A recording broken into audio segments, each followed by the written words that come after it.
There we go. Thank you, Declan. But I will say a little something, I guess, so people watching on YouTube are not totally lost. Welcome, everyone, to this week's Rising Tide Foundation workshop, where we are going to continue our exploration into the mind of Henry C Carey, the great American system economist who had organized networks of statesmen around the world, as well as scientists, people like Dmitry Mendeleev, to adopt systems of protectionism, national banking practices in Russia, Japan, Germany, as well as even Ibero-American nations in Argentina and even in Mexico after the Civil War. So today, much like in the life of Henry C. Carey, the world is being pulled into two different worlds, one is very dystopic and not very much in alignment with human beings and what we actually are and how we're made and how we're designed in the image of a creative force. The other one, the multipolar system, that is much more preferable in my view to the type of system we would want to live within and be a part of, actually does premise itself around certain concepts that are based in natural law. There are problems, obviously nobody is perfect, but what we do have is a certain idea that that money has to abide by certain operating principles in order to have legitimacy within Eurasia.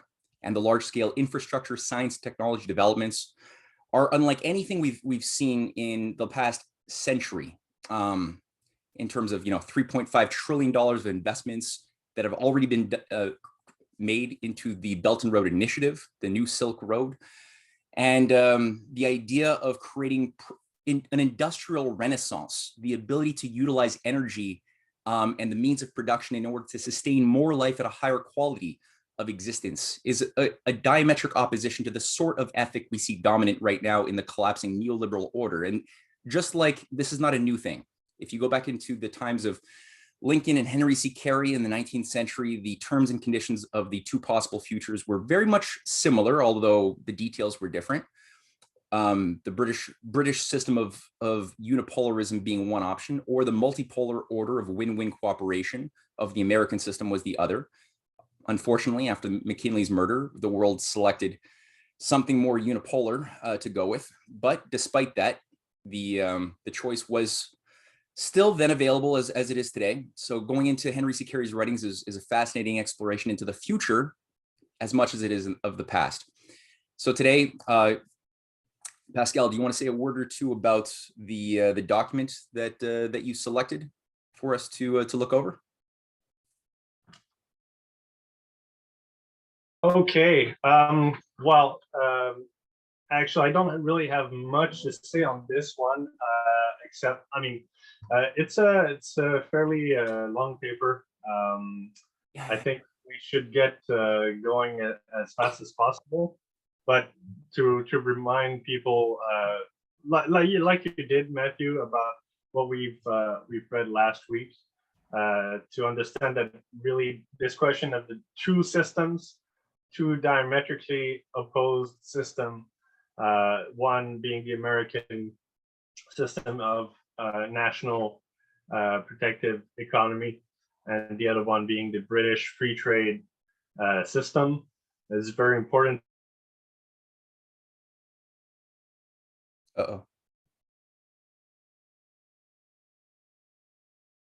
And what was a battle? This is a lecture that Henry C. Carey gave in 1857. And is it working? Yeah.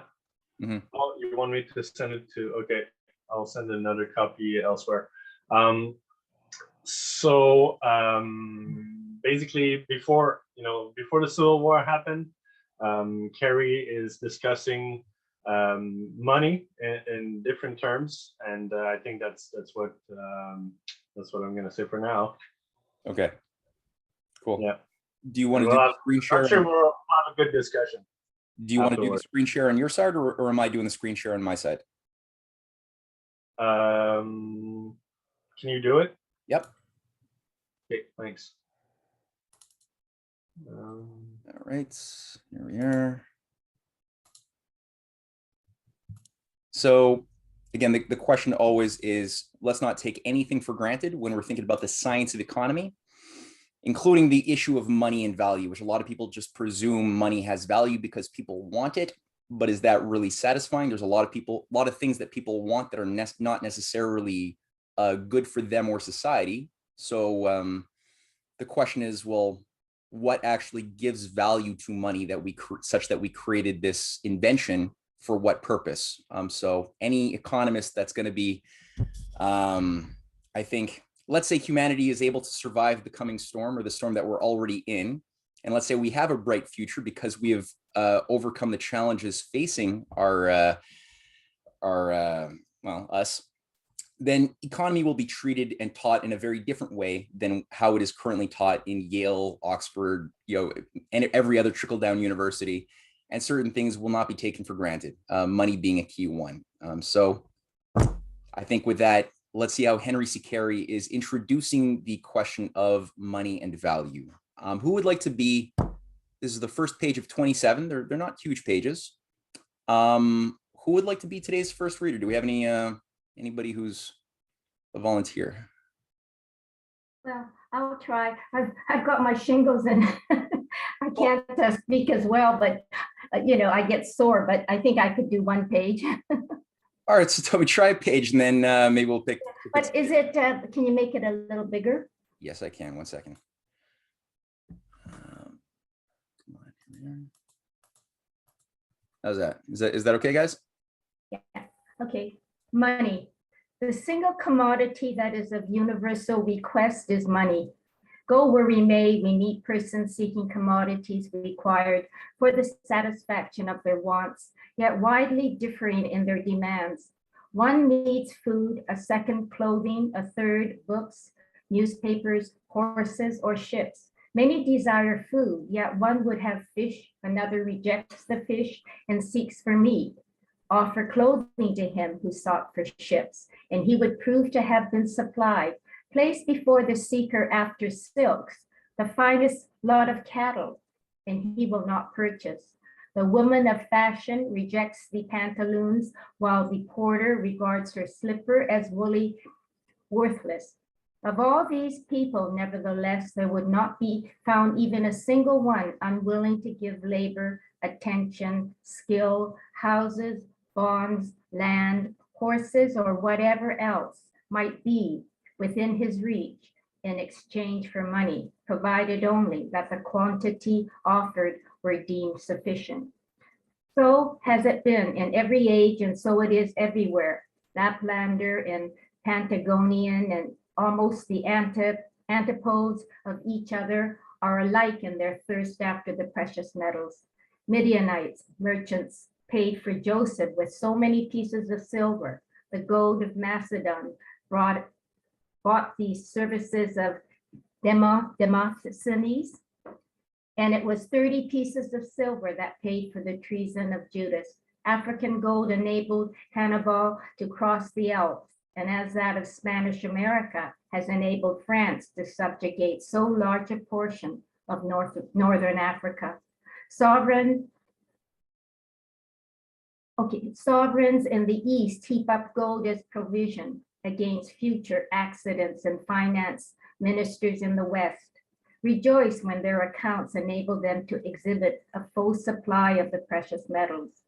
When it is otherwise, the highest dignitaries are seen paying obsequious court to the Rothschilds and the Barings, controllers of the supply of money. So too, when railroads are to be made or steamers to be built, farmers and contractors, landowners and stockholders then go cap in hand to the Croesuses of Paris and London, anxious to obtain a hearing and desiring to propitiate the man of power by making whatsoever sacrifice may seem to be required. Were 100 ships to arrive in your port tomorrow, a single one of which was freighted with gold, she alone would find a place in the editorial columns of your journals, leaving Woolly out of view. The remaining 99 freighted with silk and teas, cloth and sugar. The news too would find a similar place in almost all the journals of the Union. And for the reason that all their readers The bears accepted, so much rejoice when money comes in, and so much regret when it goes out. Of all the materials of which the earth is composed, there are none so universally accepted as gold and silver, none in whose movements so large a portion of every community feels an interest. Why is this the case?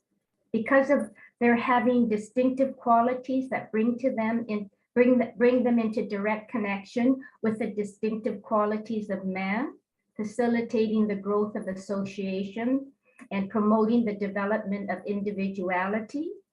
They are the indispensable instruments of society or commerce. That they are so would seem to be admitted by those journalists when giving to their movement so much publicity. And yet, on turning to another column, you would probably find it there asserted that all this anxiety in regard to money was evidence of ignorance. The condition of man being improved by parting with gold that he can neither eat, drink, nor wear in exchange for sugar that he can eat and clothes that he can wear. Such may be the case, says one reader, but for my part, I prefer to see money come in because when it does so, I can borrow at 6%, whereas when it is going out, I have to pay 10, 12, or 20. This is doubtless true, says another, but I prefer to see money arrive, being then able to sell my hats and shoes and to pay the people who make them.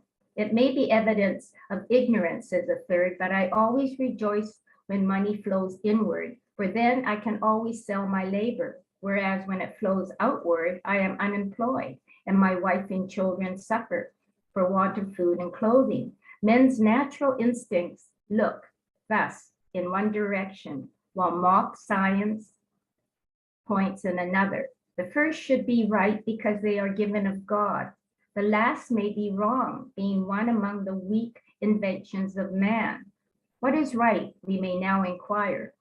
The power of man over matter is limited to effecting changes of place and of form. For the one, he needs wagons. I'm sorry, you saw me do that, eh? Ships and railroads. For the other, space engines. Among them, changes of ownership are to be effected, and for that purpose, they need some general medium of circulation. The machinery of exchange and use is therefore of three kinds.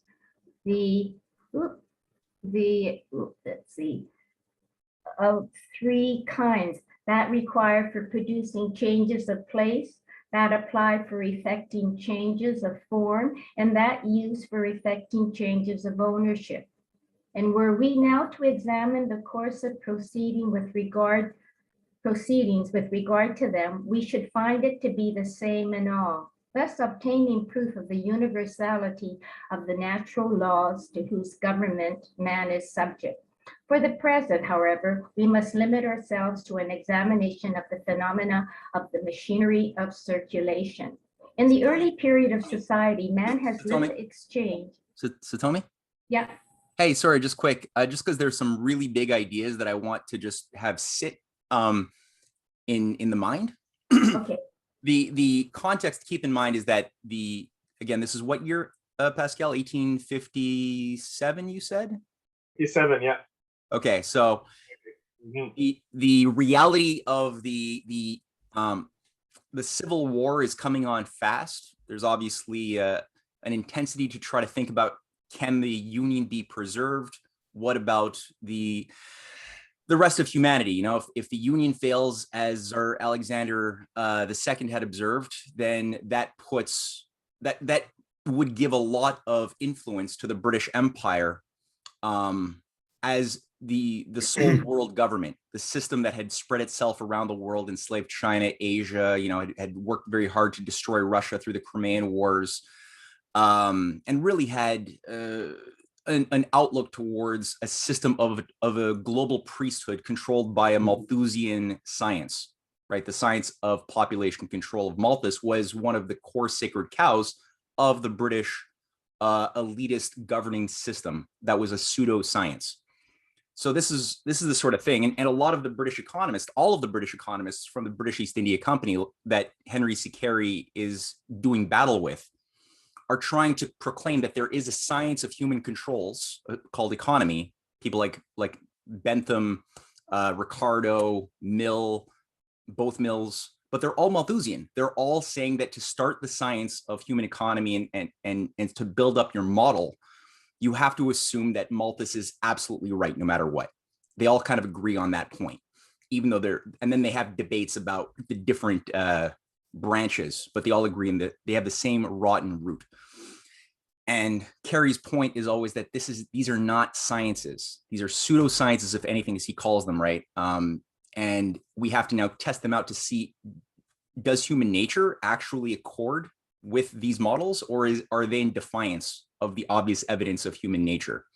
And so one thing that they're not asking is, well, what is going on in physical space-time? And I love this point that the power of man over matter is where we're going to look at, because economy occurs when human beings interface with nature, and we obviously need certain things that are real. We have types of exchanges we agree on in the form often of metals, but is the metals that have value just because? You could do bad things with those metals too.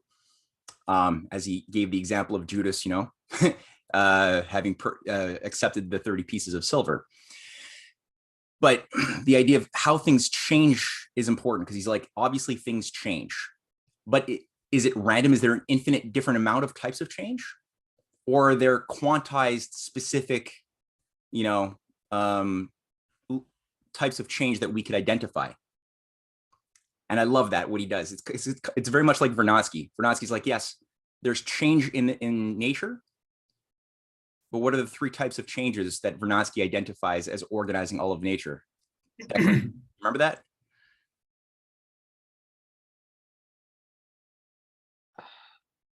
What wasn't it, the biogeochemical? Yeah, biogeochemical.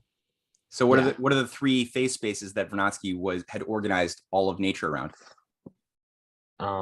Well, biology, chemistry, and geology. Close. Right. Well, there's things that change according to life, which is biology, I guess. Mm-hmm. Do you remember the other things one? that change according to I guess chemistry is like chemicals and stuff like that, chemical reactions. Yeah. And then there was what the third one was, a weird one, wasn't it? It was like, wasn't it like something about, I want to say it was gravity, but it wasn't, was it? Well, the chemistry is not necessarily always, it's not necessarily biological. So you have that which is those atoms that are changing according to the life principle, those that are changing without the life principle, right? Like what he called the lithosphere, a biosphere. So there's no life animating like rocks, whereas there is life animating like leaves. And then there's also the noosphere, the right? All the atoms that are the effect of the thoughts of people, which he's saying is a cosmological. It's a geological force, which might even be a cosmological force. Well, would you call that the power of man over matter? Well, this is where the question of economy comes in. And so the idea that economy can change involves the change. We have to first see that there's the change of matter in space as far as its location. That's one way it changes. It's purely quantitative, right? It's at point A, then it's at point B. But then we have the question of transformation of quality.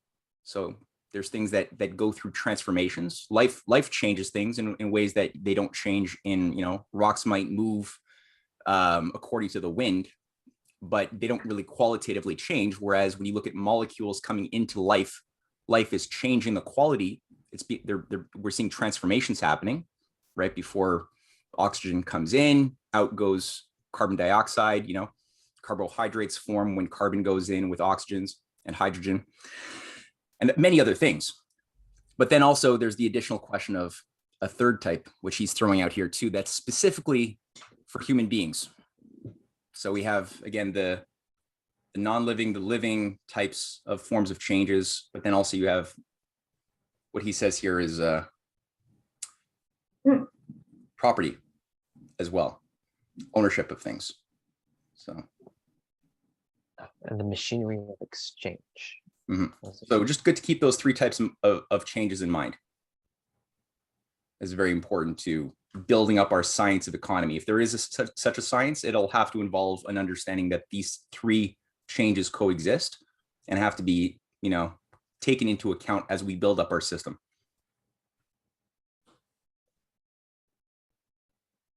I just wanted that to be punctuated. So if there's any other thoughts, people can throw it out, but otherwise we should just read on if you want.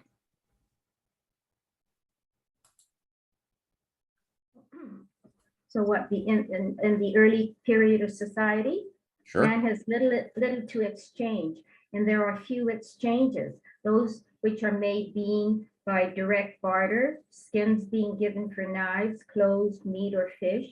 With the progress of population and wealth, however, all communities have endeavored to facilitate the transfer of property by the adoption of some common standard with which to compare the value of the commodities to be exchanged.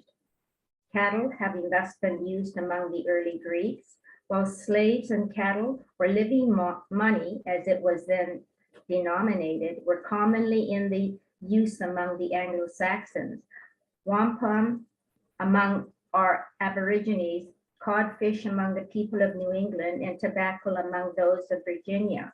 With further progress, we find them adopting successively iron, copper, and bronze, preparatory to obtaining silver and gold to be used as the machinery for effecting exchanges from hand to hand. For such a purpose, the recommendation of those metals are very great, being scantily diffused throughout the earth and requiring therefore much labor for their collection. They represent a large amount of value, while being themselves of little bulk and therefore capable of being readily and securely stored or transported from place to place. Not being liable to rust or damage, they may be preserved uninjured for any length of time, and their quantity is therefore much less liable to variation than that of wheat or corn, the supply of which is so largely dependent upon the contingencies of the weather. Capable of the most minute subdivisions, they can be used for the performance of the smallest as well as the largest exchanges. And we all know well how large an amount of commerce is effected by means of coins of 1 and of 3 cents that would have to remain unaffected. I'm sorry. And we all know well how large an amount of commerce is effected by means of coins of 1 and of 3 cents that would have to remain unaffected were there none in use of less value than those of 5, 6, and 10 cents. To facilitate their use, the various communities of the world are accustomed to have them cut into small pieces and weighed.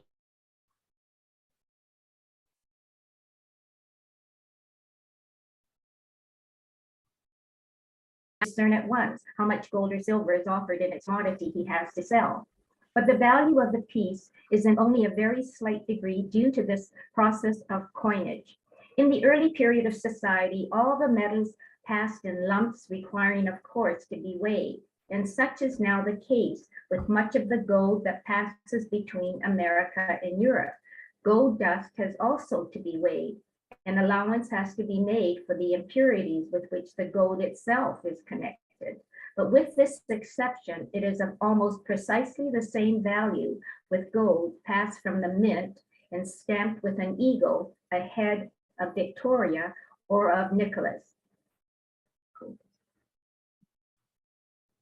A proper supply of these metals have been obtained, and this having been divided, weighed, and marked, the farmer, the miller, the clothier, and all other members of society are now enabled to effect exchanges, even to the extent of purchasing for a single cent their share of the labors of thousands and tens of thousands of men employed in making railroads engines, and cars, and transporting upon them annually hundreds of millions of letters, or for another cent, their share of the labor of the hundreds, if not thousands, of men who have contributed to the production of a penny newspaper.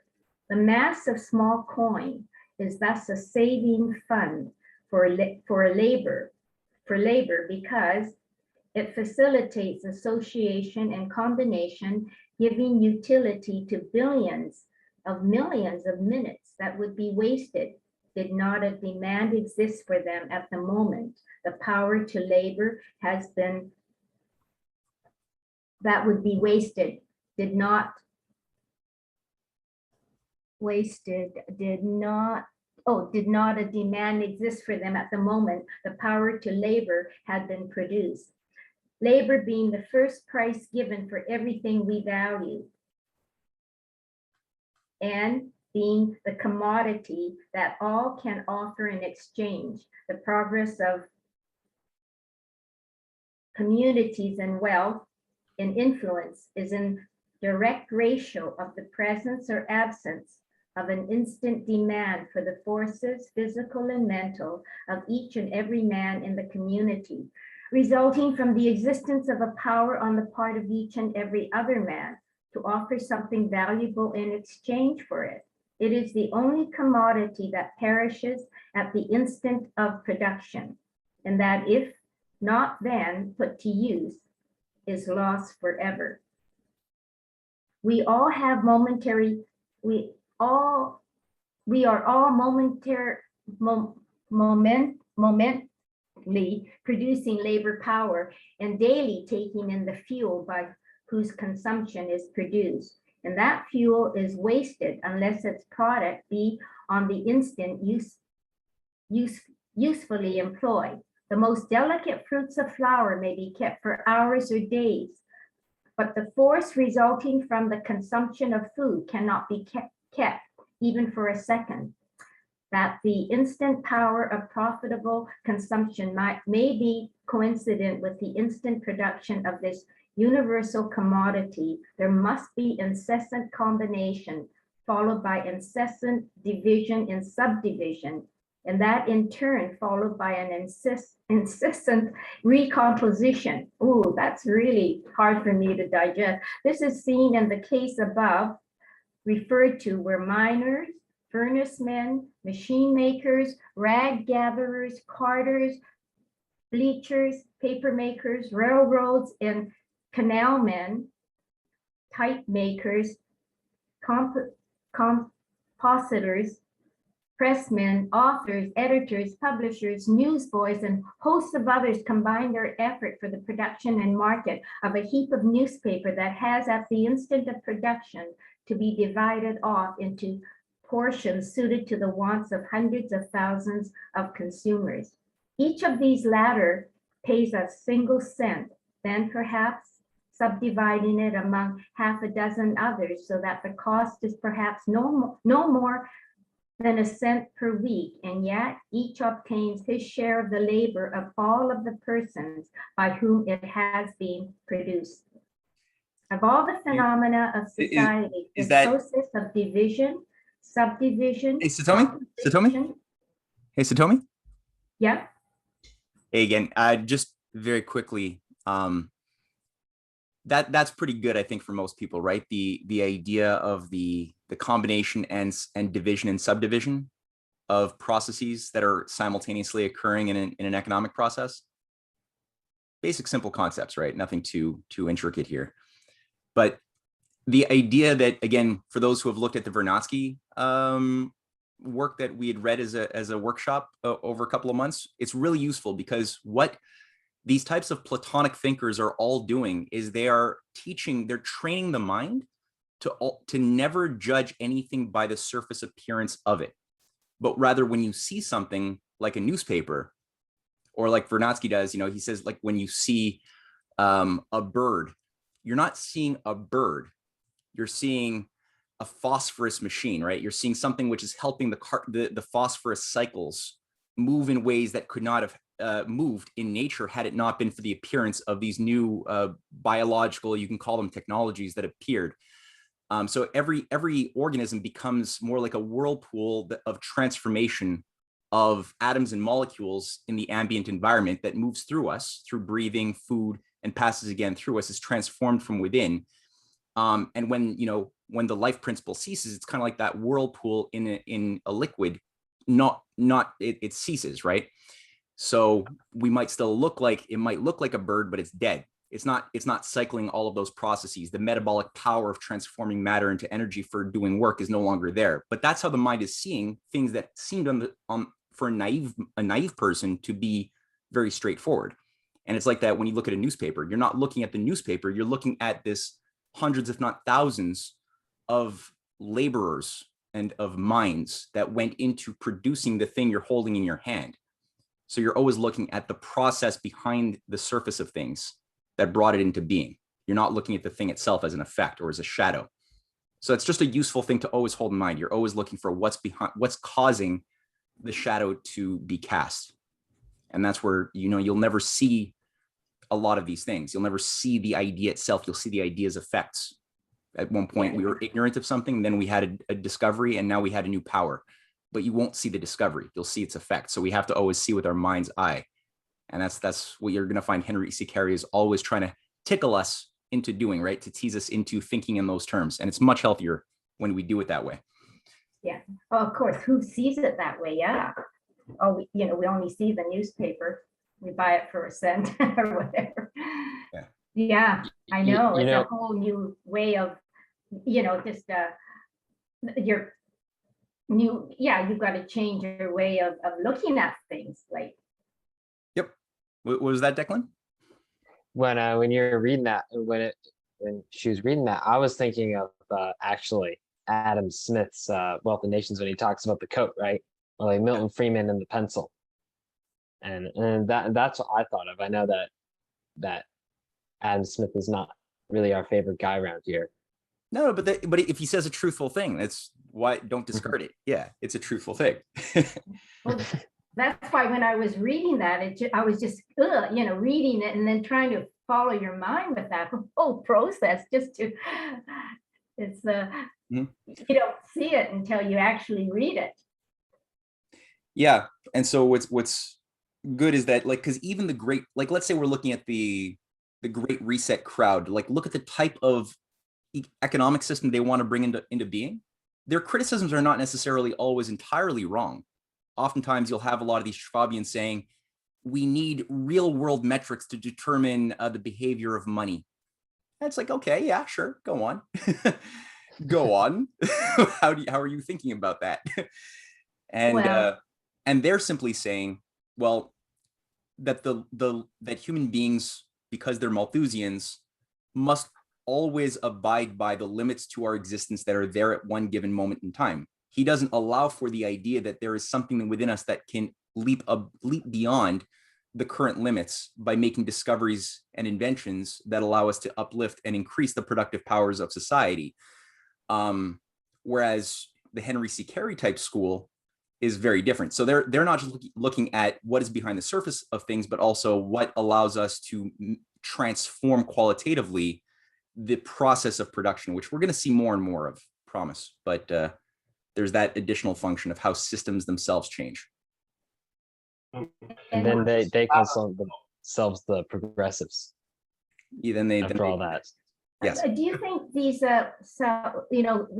liberals or whatever you want to call, do you think they actually go step by step through the process of what they arrive at? No. Pascal, what were you going to say?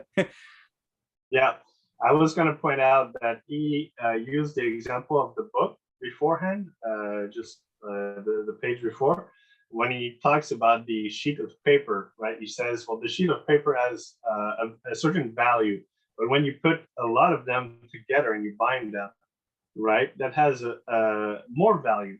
And then if you really think about it, because what we're discussing here, it's not just money, but it's really like the value of things, and it's not just a question of quantity. Also,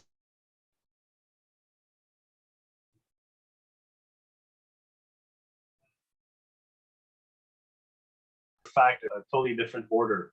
So it's not just looking at the non-living, the material. It's not just looking at the living and the transformation, but it's also looking at the higher thinking that's required in order to organize these lower levels, right? And how this higher thinking is reorganizing all of these different levels all the time and at an increasing rate, right? So this idea of the noosphere and the idea of basically the piece of paper put together with other piece of paper becoming a book. Well, it's really important what you're going to put in terms of ideas in that book, because that might affect the long-term survival of humanity, right? So that's also something to take into account. The what is the most valuable is what you can't see at first, right? Because an idea is not perceptible unless it is spoken, acted out, or written. Yeah. So it has to come from the mind. That's all I wanted to say. Mm-hmm. Yep, exactly. I'd like to add something to this. In today's term, the book page would be the web page, and the book would be the website. And so, as before, the books were, the highest medium in which humans could propagate their ideas. In today's term, we've evolved to a new stage in our effectiveness to propagate those ideas with the internet. And so this is a way to show that it's in a controlled process of being self-correcting and optimizing. I'm glad you said that, because that is a major point of battle over the question of the fourth industrial revolution. And there's this cult in the transhumanist world around people like Yuval Harari and others who all maintain that technology, especially communications technology, is always moving independent of human thought, decisions, or behavior. And that the technology itself becomes almost like a ghostly spirit pulling humanity and creating the new conditions that are shaping our minds and our bodies. And thus they will take that thesis, which itself is a lie, it's not true, but they'll say that that's the case, and thus they will extend that to the point of saying, well, since computers and communication technologies are increasingly becoming quicker, they will render human beings themselves obsolete, and thus we will either go extinct or merge with them if we want to still stay relevant. And you've got this whole weird, nasty logic. Whereas, and you're going to see this with people like Friedrich List or Henry C Carey, they're all dealing with the obvious directionality of technology, but they're looking at it from the standpoint of a moral struggle and free will, choosing to make discoveries or not, and applying those discoveries in the form of new technologies or not, which is where the political battles come in, because those encrusted imperial systems will never allow or facilitate upshifts of progress in those terms. That these things always tend to happen with a fight. They would rather decapitate a new discovery rather than allow it to happen. And if they can't stop it, they will then try to say, well, okay, we'll at least try to take control of it and use it for our benefit, right? And not allow the actual benefits of this technology to be felt by the masses. So you got that whole thing there too. But the question of free will, choice, the role of the human mind subjectively as an objective, because the mind is a subjective thing, right? We're all subjective. But when the mind is acting in this way, we're touching on something universal and universally true and thus objective. So we've got the bridge separating the two worlds breaking down when we're being fruitful. And the domain of economics, political economy, as it was called, is the domain where that's fought out. It's not like there's politics and then there's economy. It's political economy. Today, it's been more separated, and thus people get more confused. That's a good point. I don't want to add too much onto this, but it's I wanted to bounce back on what you said, Declan, on this question of Adam Smith, because obviously there were things that were said that were true, and you can't sell a lie if you only tell a lie, right? So that's the important thing about this, is to understand that it was a political fight that was ongoing. And I don't know if you know the year in which The Wealth of Nations was published, but it was 1776, right? So you knew that, so that's good. So you have to keep that in mind, that basically there was an attack, there was a purposeful or there was a purpose for that book to be written at that time, and to be targeting the American colonies, because it was not against industries, it was just against the idea that the colonies would have them. So it could remain in the hands of the empire, that's fine. But the colonies cannot get any industries, nails, anything, nothing could be done in the colonies. And Carey and other American system economists, I mean, that's what he said. He says the Civil War, the same thing. The idea that the economy of the South became reliant on basically the financial system of the North and the consumption of the cotton in England, that it was really like subservient to the free trade system, instead of being a whole organized throughout the Union. So Carey would say that free trade was really the cause of the Civil War, right? And that's which is very interesting. And it's a political idea, it's a political fight. So it's always a question of how do you want to organize your society, and what kind of government are you going to have in order to do that. And Hamilton and the founding fathers, Benjamin Franklin, Washington, they all concurred that it was the Republican system was the best, even though it was probably the hardest to maintain, because you need to have an educated citizenry, right? But it's the best because it's a self-organized system. It's not just an imposition from the top down, from the British Empire, from the Queen of England, or the British East India Company. So that's I just wanted to add that on this idea of it. Political economy. It's really a decision how your society is going to function. It's not just individuals that just do their thing, and the invisible hand is going to sort it out somehow. Never happened like that. That kind of reminds me of the reading we did about Kyrgyz and Solon, and reading about the ways they organize their society, and it had a lot to do with economics. Yeah, and how you see the nature of human beings within your society. Even saw the Spartans, they changed their money to iron, so that'll be worthless, and that's how they control. And they dip their iron in vinegar, right? So it would be, even if you melted it to try to use it, it would be so soft and compromised it would be useless. So nobody wanted to do commerce and ensure that they would be left alone, and like they grew up in a bubble, because their lawgiver didn't believe he didn't believe in the soul. Ultimately, he didn't really.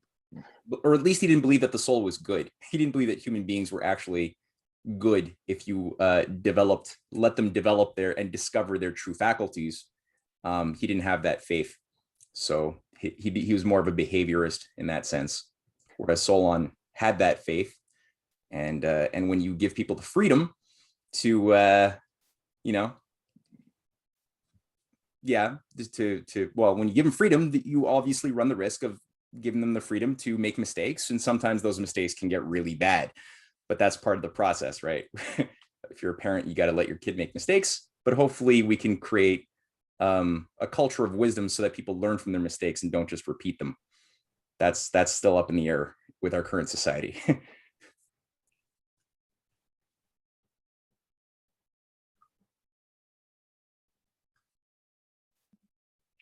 So Tomi, I guess it's a great time to jump back in there. We're definitely not finishing this. I'm thinking we're going to be doing half this this essay today, and that's okay.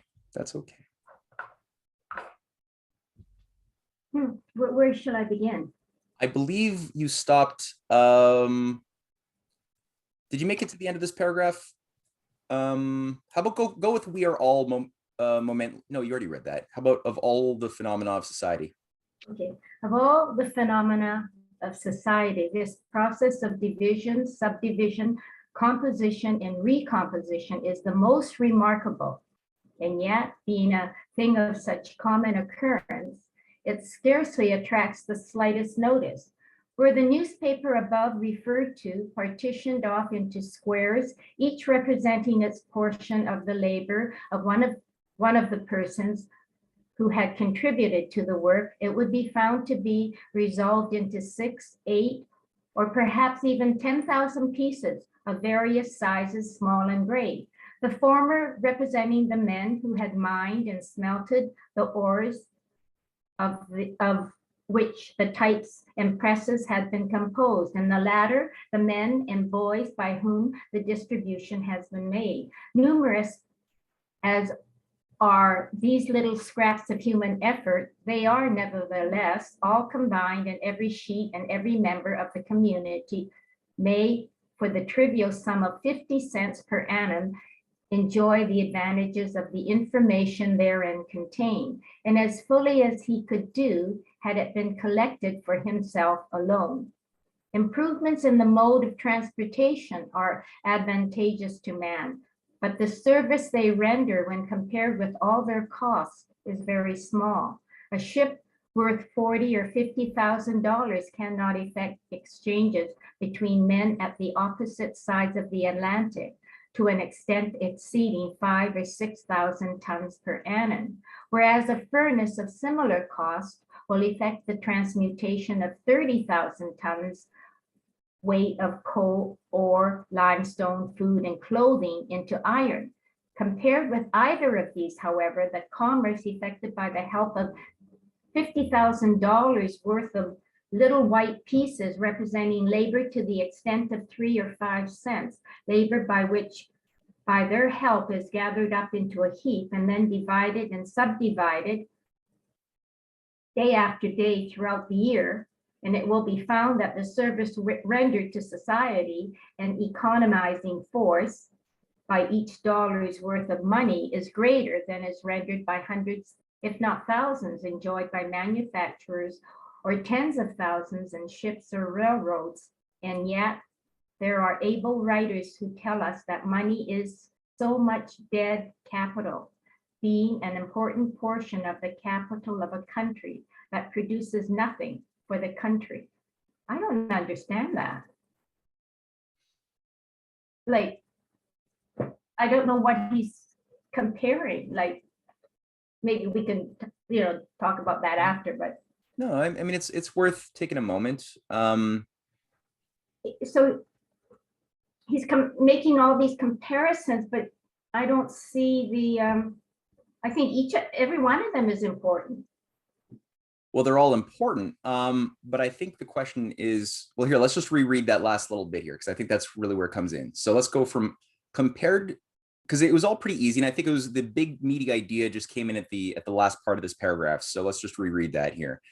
Compared with either, compared with either of these, however, the commerce effected by the help of $50,000 worth of little white pieces representing labor. So, because remember, he had this exercise, this thought experiment. He's like, take your newspaper and think about all of the different laborers that went into producing that newspaper. And let's say we parcel off for each laborer a little section of the newspaper, and we'll make bigger sections based upon the people who are maybe more important to the process, and littler sections for those who are less, going all the way to the miners who dug out the iron that was molded in a furnace that would become a printing press, right? Think about all the gears for the printing press, the modes of exchange, the people working on the trains that would move it from a raw material into the furnace sector, right? That would then bring it to another, a point of location. And then you got the lumberjacks and then you got the pulp and paper mill. So you got a complex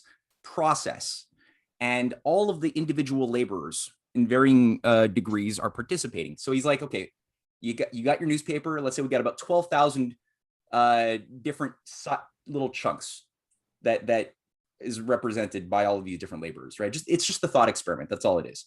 And is he comparing that to $50,000 worth? Well, he's talking about the investment into improvements of the mode of how do you improve the actual qualitative process as a whole? So here he gave the example of improvements in the mode of transportation are advantageous. And the service they render when compared with their cost is very small. So here's a lot of people want to keep doing things the way that they've been doing them because they think that they could excrete more money, more value from a way that you've been doing them for a while. Sometimes it costs a lot of money to invest in a new technology that you're going to bring into your factory, and you don't want to necessarily do it. A lot of people don't, especially the big changes. But if you don't, you're going to go you're going to wear down your resources. If you don't go to a technology that uses a better, newer resource, you're gonna run into big problems. So that's always been a challenge. So let's actually read from the beginning here. Improvements in the mode of transportation are advantageous, but the services they render, when compared with their cost, is very small. A ship worth $40,000 or $50,000 cannot affect exchanges between men at opposite sides of the Atlantic to an extent exceeding 5,000 or 6,000 tons per year. Whereas a furnace of similar costs will affect the transmutation of 30,000 tons worth of coal, ore, limestone, food, and clothing into iron. Right, so you got a power of transformation, but a cost to that power when you invest in the technology of a better furnace, and there's different types of, and the furnace transforms goods by the quality of the transformation. That's how the change is happening. And the first example was transportation by shipping. That's change by place. Remember, he has 3 examples: change by place, change by form, change by ownership or property. 3 types of changes. Yeah. So he laid the groundwork. Now he's going through concrete examples, putting some flesh on the bones. Compared with either of these, however, the commerce affected by the help of $50,000 worth of little white pieces representing labor. And here I think he's actually maybe talking about money, bills, paper bills, to the extent of 3 or 5 cents. Yeah, bills might have not been dollars. They might have been in the cents back then, maybe. Labor, which by their help is gathered into a heap and then divided and subdivided day after day throughout the year. And it will be found that the service rendered to a society an economizing force by each, of course, it's money. That's the name of the essay. It's money. Yeah. So he's saying when you look at money, you're not looking at value because people want it. You're looking at all of these real world processes of creation, right? And transformation and motion of goods that is caused by labor, mental and physical labor of people. So he's saying, think when you're looking at the money. Don't just look at the money and worship it, right? Don't be a monetarist. And it will be found that the service rendered to society, an economizing force by each dollar's worth of money, is greater than is rendered by hundreds, if not thousands, employed in manufacturers, or tens of thousands in ships or railroads. And yet there are able writers who tell us that money is so much dead capital, being an important portion of the capital of a country that produces nothing for the country. What do you guys think about what he's saying? Or should we read on and have him flesh out the idea a little bit more?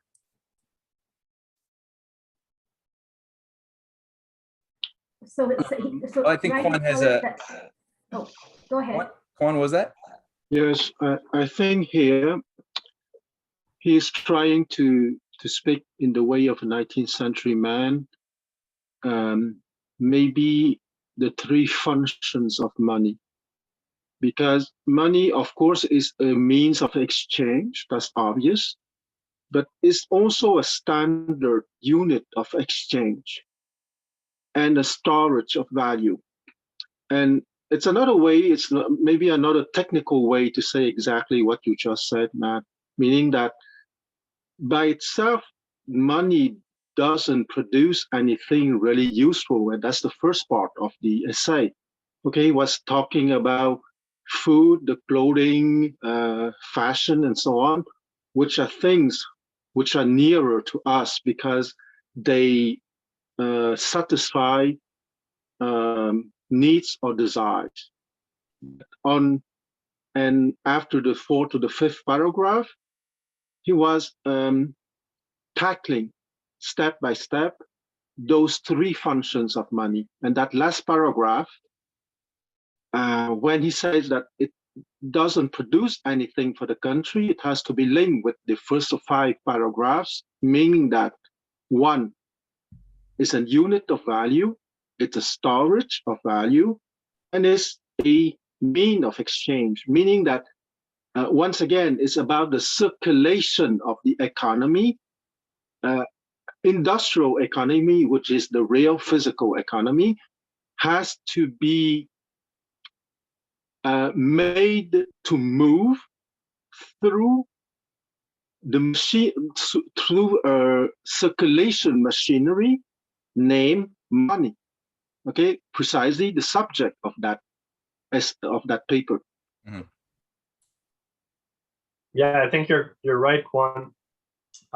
Also, I would bring it back, like you said, it's a 19th century paper. You have to remember that the bank, the Second National Bank of the United States, had been canceled by Andrew Jackson. I think it was in 1836. Okay, good. Yeah, okay, so one Exactly. year before the crash of 1837.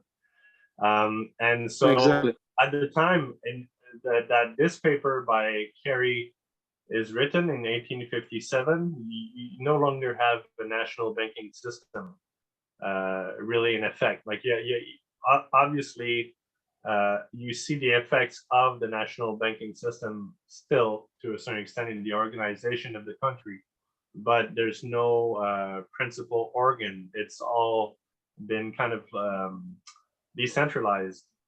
And so you can think of it as he's giving you the standpoint of maybe the more of the agrarian type, right? Of the people that didn't like the bank, that wanted to take it down and would more happily go back to bartering to a certain extent, you know? Yes, Well, yes. Pascal, I would like to add a modern example, precisely related to the bankers, okay? Because the bankers, theoretically, in a healthy system, are middlemen, okay? And those,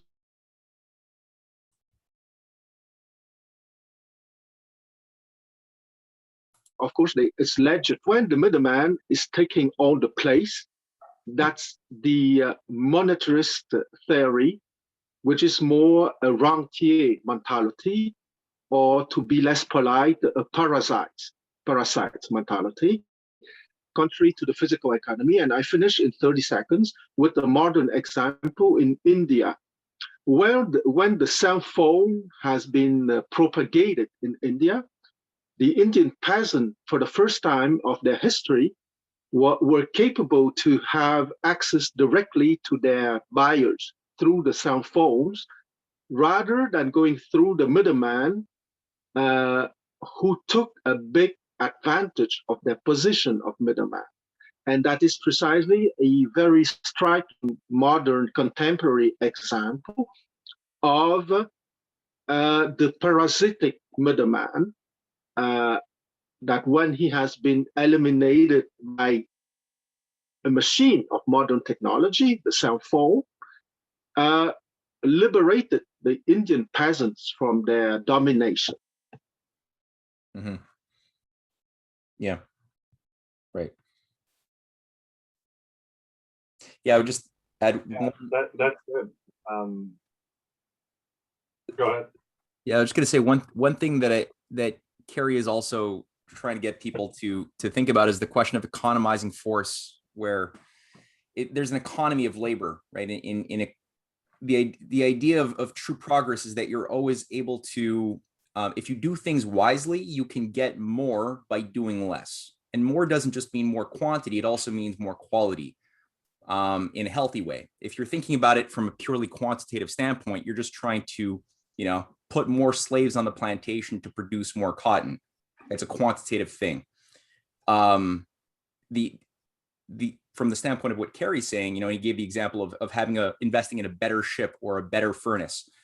The improvement of the powers of productivity create an economy of labor, and that saving of labor in time, he's saying actually the money, which is a sign of labor, mental and physical, has an economizing force. And that economizing force itself is more than thousands of laborers just working. It's over time.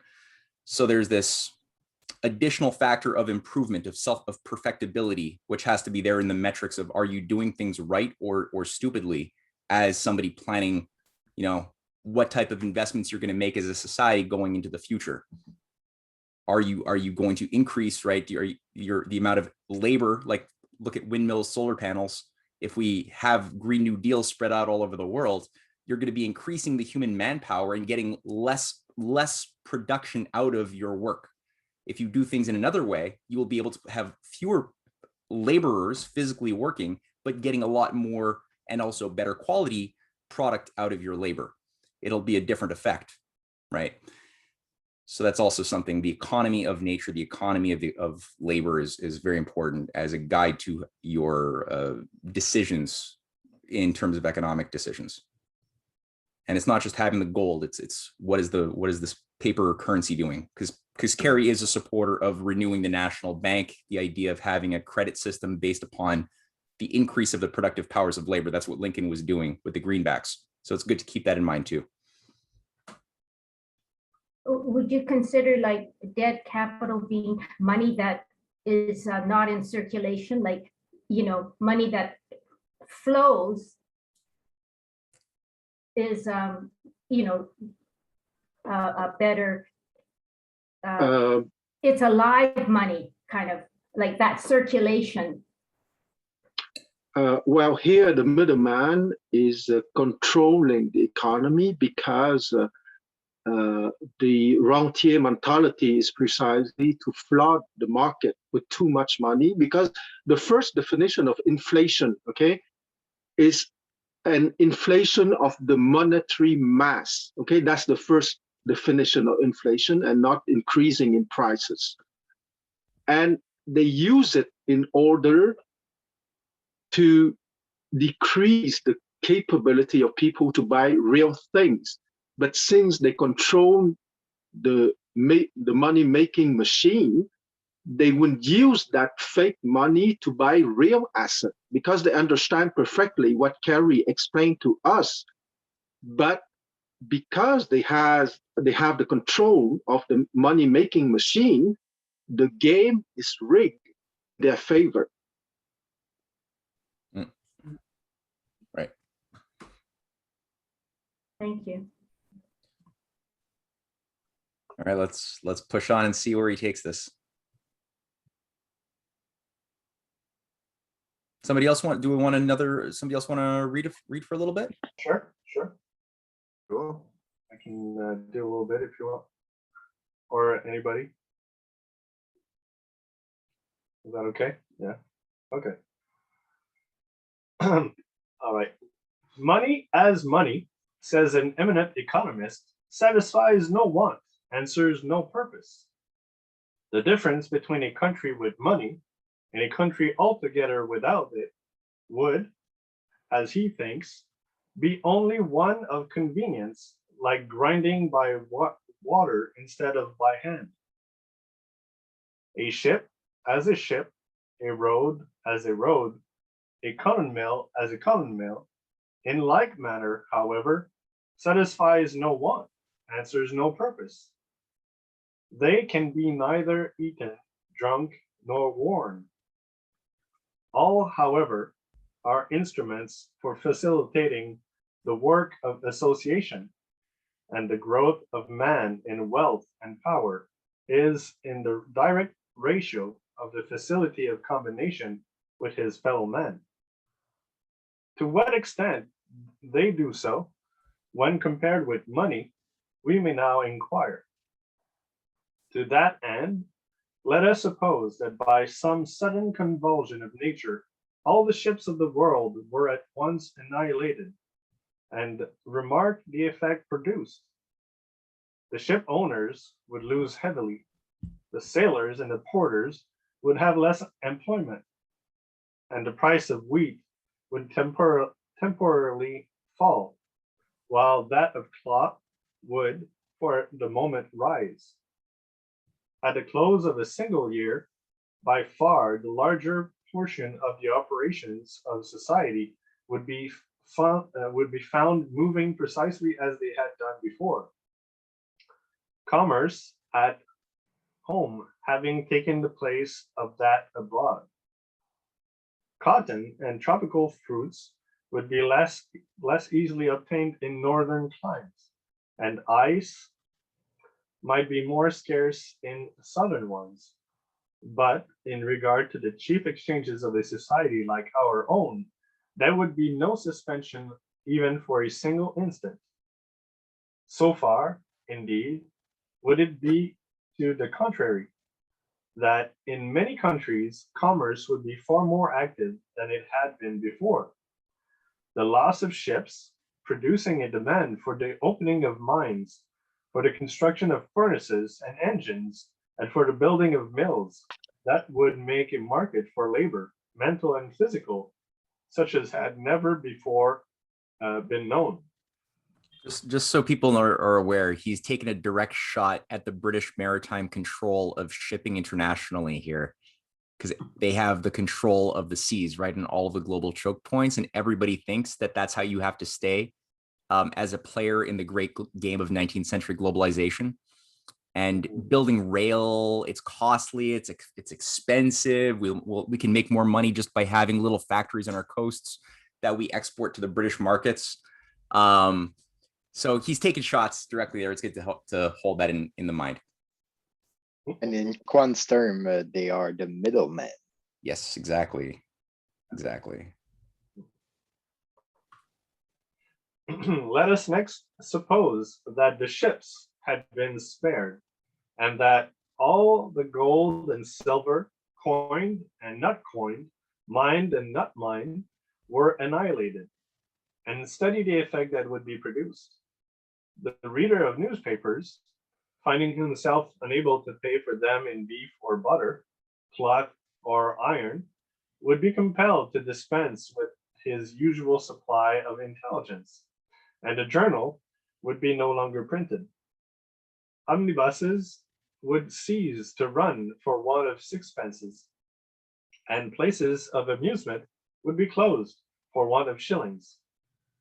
Commerce among men would be at an end, except so far as it might be found possible to effect direct exchanges, food being given for labor or wool for cloth.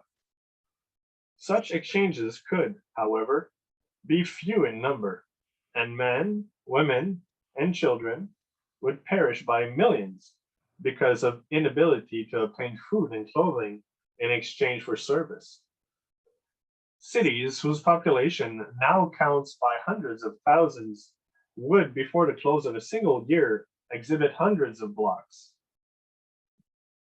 of unoccupied buildings, and the grass would grow in their streets. A substitute might, it is true, be found, men returning to the usages of those primitive times when wheat or iron, tobacco or copper constituted the medium of exchange. But under such circumstances, society, as at present constituted, could have no existence. A pound of iron would be required to pay for a tribune or a herald, and hundreds of tons of any of the commodities above referred to would be needed for the purchase of the weekly emission of either. Tons of them would be needed to pay for the food consumed in a single eating house, or the amusement furnished in a single theater, and how the wheat, the iron, the corn, or the copper could be fairly divided among the people who had contributed to the production of the journal, the food, or the amusement would be a problem entirely incapable of solution. The precious metals are to the social body what atmospheric air is to the physical one.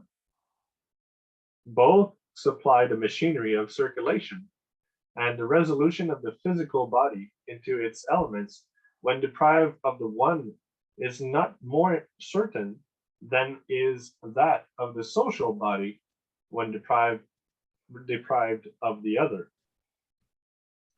In both these bodies, the amount of force is dependent upon the rapidity of circulation.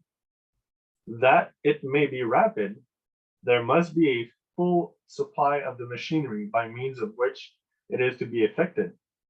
And yet, there are distinguished writers who mourn over the cost of maintaining the currency, as if it were altogether lost, while expatiating on the advantages of canals and roads, not perceiving apparently that the money that can be carried in a bag and that scarcely loses in weight with a service of half a dozen years affects more exchanges than could be effected by a fleet of ships, many of which would be rotting on the shores on which they had been stranded at the close of such a period of service, while the remainder would already have lost half of their original value.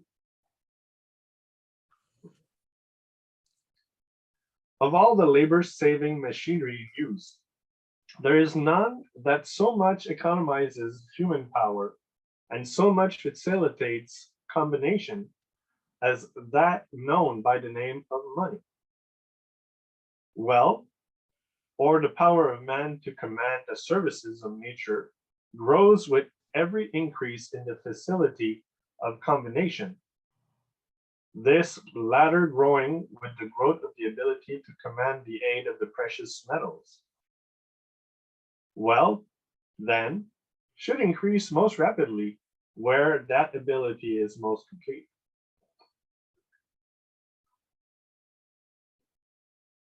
Point 5. The power of a commodity to command money in exchange is called its price. Prices fluctuate. Sorry, just quick. It's good to think about the Vernadsky idea of the increased biogenic migration of atoms, as well as in nature without human beings, that Vernadsky identified as one of the driving forces of the flow of evolution in time, is that new species that appear have a greater power of transforming and moving the atoms and the molecules in ambient nature through themselves as one singular system, not just as individual units in time. Sorry, did I get lost there? Hello? Froze. I froze? Okay. Yeah. It froze just for a second, yeah. Sorry about that. My connection is not stable. So that idea of Vernadsky, a century, not even 80 years later, is very much coming out of this insight. And Vernadsky was also looking at the increased noetic power to also migrate and transform atoms through technology. So you have the technologies like chlorophyll that occur when nature hits a boundary condition and it either collapses, or a new and improved power is brought online. And that's what we see already in nature before humans. And then with humans, we can do this in the form of increased technologies that we create through the noetic powers of mentation. And that we know we're doing it right when it has the effect of increasing the circulation of not just molecules, but also the powers of association in a more effective way, right? The density of action is increasing in time. So this is what Henry C Carey is zeroing in on here, that gives value to your system, is the increased powers of association. Yeah, that is clearly in line with what Alexander Hamilton was saying in his reports, right? He has different reports that he presented to the Congress and that were adopted. The one on the national, on the mint, the one on the national bank, and the one on public credit. Right. And he makes the point in the public credit one, and probably in the national banking too, but he makes the point that in public credit or paper money is a great advantage, because you're not going to trade in gold and silver everywhere. You're not going to have people minting, having their furnaces just like creating different sizes of gold and silver, and basically like carrying the whole weight with them all the time. Much better to have a fraction of that in many paper money that you can exchange with everybody. And that's for the internal commerce inside the United States, because it's a whole. And so the money is the same everywhere in the union. Now it makes more sense if you really want to keep, gold and silver to exchange. It's all right to do it for international commerce. That's totally fine. But in terms of the United States, what Alexander Hamilton was saying is that paper currency is actually a higher degree of freedom, because you can exchange faster with that. You can carry, you don't have to carry the weight of the gold and the silver. You can just bring fractions of it and multiply it by the exchanges you're going to have with everybody in one day, instead of having to go back and replenish yourself with these heavy metals. Right. Yeah, and that little footnote here gets at that as well. That that precious metals have a power because they serve as the basis of a paper monetary system. But it's not because they're just shiny that they have that value. It's because it allows you a power of doing something and multiplying the power of creative action.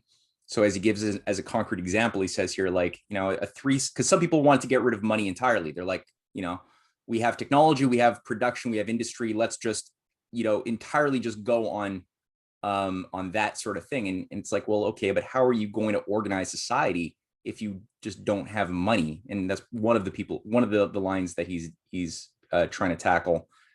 And he gives as an example, a 3-cent piece changing hands 10 times a day affects exchanges in a year to the extent of $100.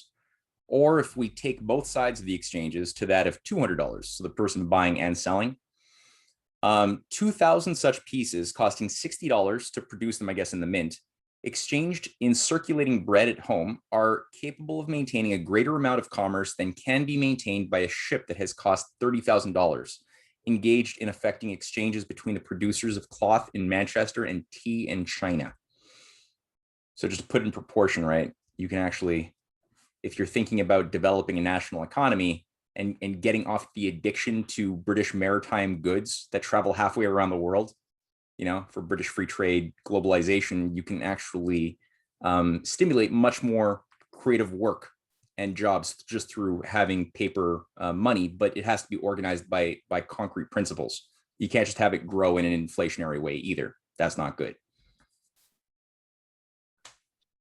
Sadly, that's not what I was taught in economics way back in the 70s. Yeah, nobody Very would. much Adam Smith approach. I mean, we were taught, for example, that the big difference between government money and private money. Private money, every dollar that's introduced into the economy creates a multiplier effect of approximately 10, which is saying pretty much what that footnote is saying. Money circulates and creates further value, et cetera, et cetera, et cetera. But all government money, because it's based on taxation to begin with, only circulates, multiplies at 3. So government money is less efficient, and that has served as, to some degree anyway, for the basis for ideas on privatization, neoliberalism, etc., which have dominated the world for the last 30 years to the detriment of every single one of us. Yep. Listening to the discussion too, I'm just interested in terms of, you made the comment a minute ago, Matthew, that people were suggesting that we can get rid of money, we don't need it anymore.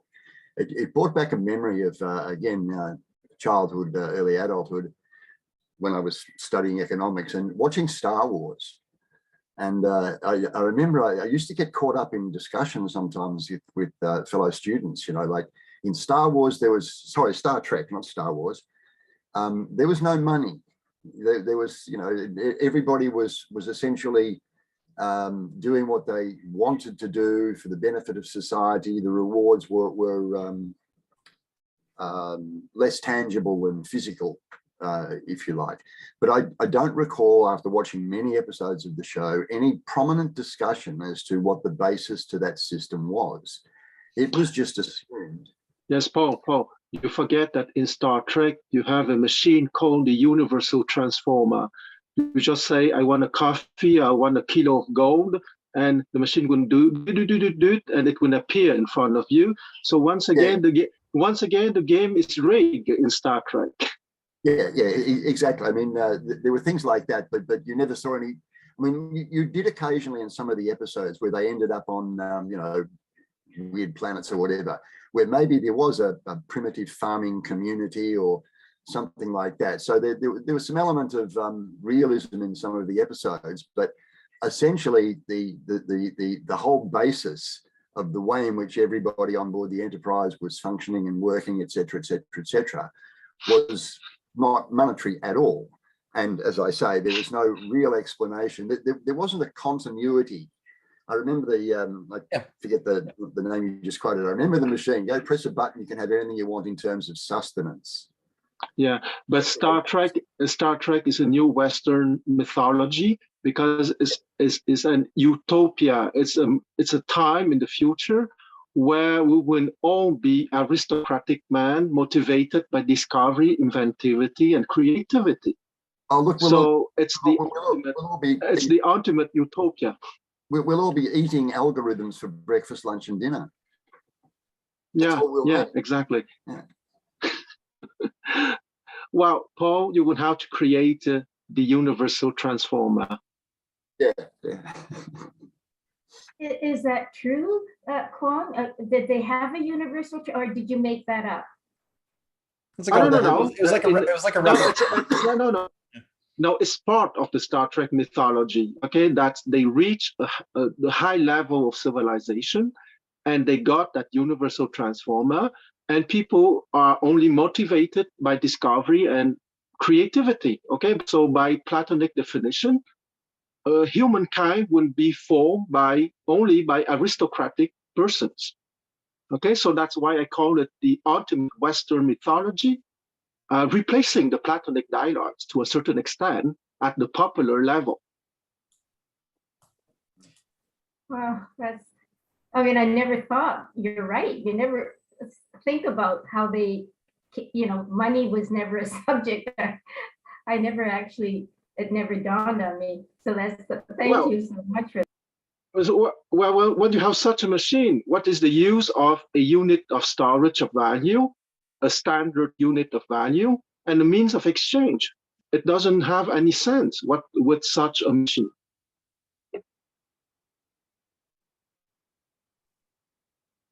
We're not there yet. Yeah, we still have a ways to go. Thank you, Pascal, for bringing us back to Earth. For now. Or now we're only at 0.5. Yeah. I'm going to continue. Yeah, sure. Okay. 0.5. The power of a commodity to command money in exchange is called its price. Prices fluctuate with changes of time and place. Wheat being sometimes low and at others high, and cotton commanding in one country thrice the quantity of silver that would be given for it in another. In one place, much money is required to be given for a little cloth, whereas in another, much cloth may be obtained for little money. What are the causes of all these differences? And what the circumstances which tend to affect prices generally, we may now inquire. 1,000 tons of rags at the Rock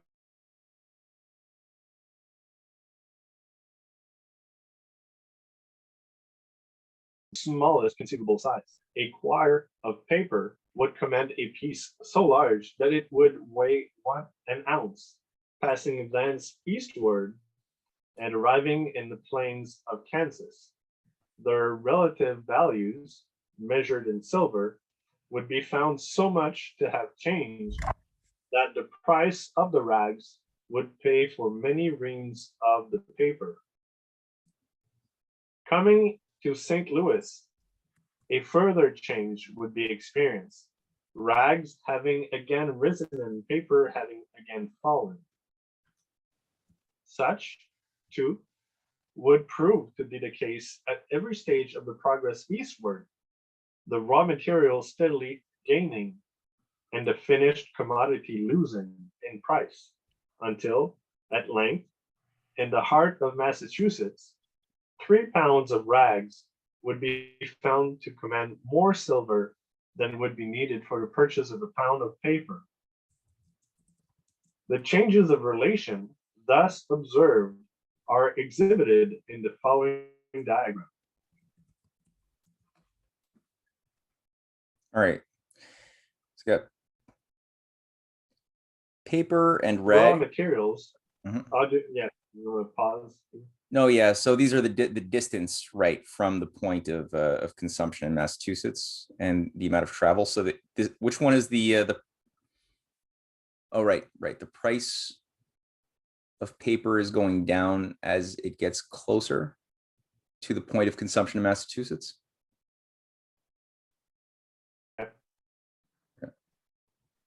Right. And it's greater, yeah, the further you get away. So rags are becoming more expensive in the Rocky Mountains, is what he's saying? No, the inverse. Inverse, okay. Mhm.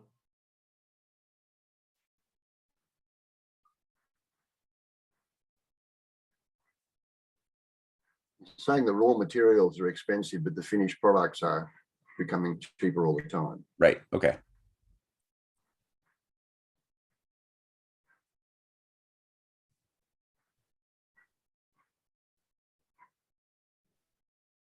Okay, go for it. I think, oh yeah, I'm going to continue because he explains it actually. I'm pretty sure. So the price of raw materials tends to rise as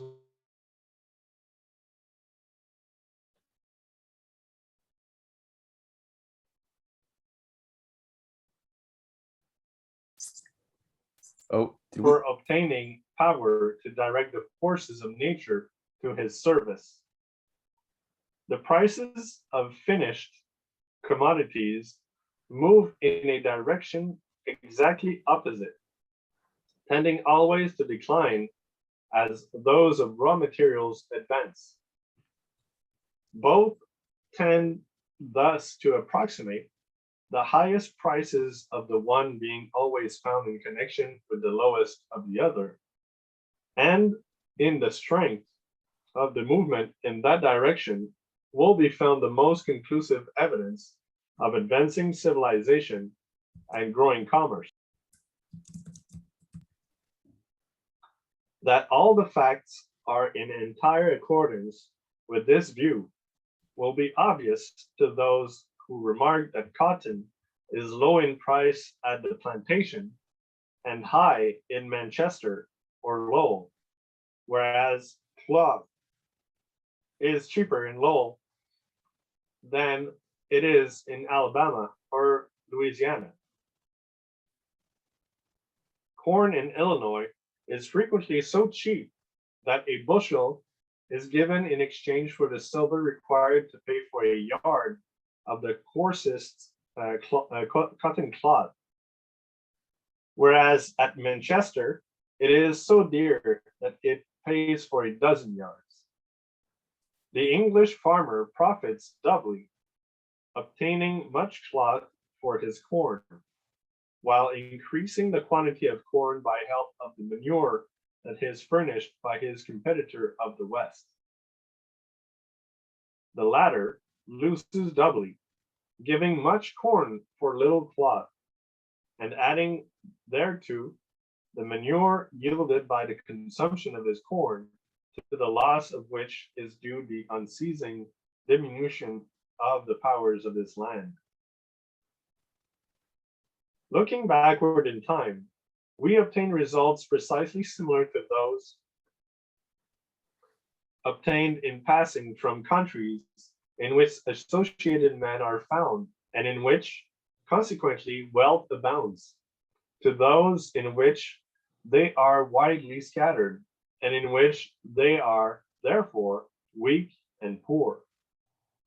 At the close of the 15th century, 8 ecclesiastics attending the funeral of Anne of Brittany were royally entertained at a cost of 3.13 francs of money of our time, while the silk used on that occasion is charged at 25 francs.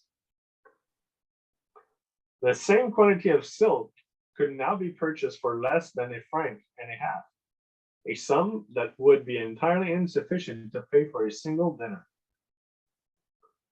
The owner of 4 quires of paper could then obtain for it more money than was required for the purchase of a hog, and less than 2 reams were needed for that of a bull. In England, hogs, sheep, and corn were cheap and were exported, while cloth was dear and was therefore imported. Coming down to a more recent period, the early portion of the last century, we find that corn and wool were cheap, while cloth and iron were dear, whereas at the close of the century, the former were becoming dearer from day to day, while the latter were as regularly becoming cheaper.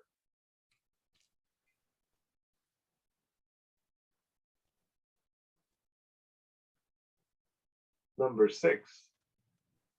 Shall I continue? Did everybody generally follow the gist of that in terms of the the logic of pricing or reason? Yeah, can you go over that? Well, I mean, he was just giving some examples of things that had once, cloth, he was saying in Britain used to be very expensive and rare, and it was hard to come by, so it would be purchased from abroad. Britain didn't do it itself, and because they had to purchase it from abroad, it was rare, it was in high demand, they had to pay more. And he's like, but now today, Britain has gone through an industrial revolution, right? They have a lot of textiles. He obviously doesn't mention the problematic part that Britain got those textiles by destroying India's, textile powers and just stealing, but they got them. And so because they have the power of producing cloth, it's now much more abundant. It's thus less expensive. It's cheaper and cheaper. While corn, inversely, which there used to be more corn production per capita in Britain, now there's a lot less. So the corn prices have risen because there's more of, people being put into factories to produce, and the conditions weren't that great. Obviously, it was an extraction logic. It was not based upon an idea of qualitatively improving anything really, and just staying in a political power position. But despite that, there's certain, and so he's going through different examples of that sort regarding silk, hogs, other things that change in price according to certain real world metrics, right? Real parameters in terms of what type of technologies are you applying or not applying, what is the distance of the point of production to consumption, that will then determine the prices and how prices get either more or less expensive in time. That's one way. Well, the transformation of Britain's entire clothing industry, of course, in the 17th and early 18th century was predicated on the back of slavery. Well, yeah, that's correct. Cotton supplies. Yeah. Well, also, I mean, there were good people in Britain. You don't want to label things too black and white, because there were good people who, like, for example, Britain did use protectionism to favor the growth of their local industries. But that's, of course, another point of hypocrisy, because they would not let their client nations have the right to utilize protectionism. That was just kept for them. For everyone else, it was free trade. Keep your borders open. So, you have these things, and that doesn't mean protectionism is bad. It's actually a very good thing if it's done with an honest intent, and that's can be a very good thing. Can be a very good thing. Yeah, it's all about intention and truth. So yeah, and there were good people. There were good people in Britain who actually did want to emancipate slaves and treat their workers better, but they were often not really in power positions. So anyway, you're right.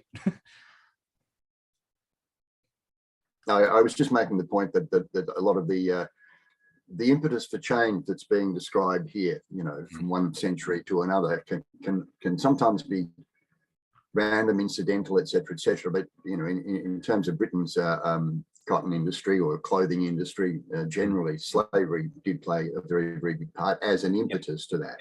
Yep. As a further impetus to the growth of that industry. Yes, sir. Yeah. Great technology, slavery.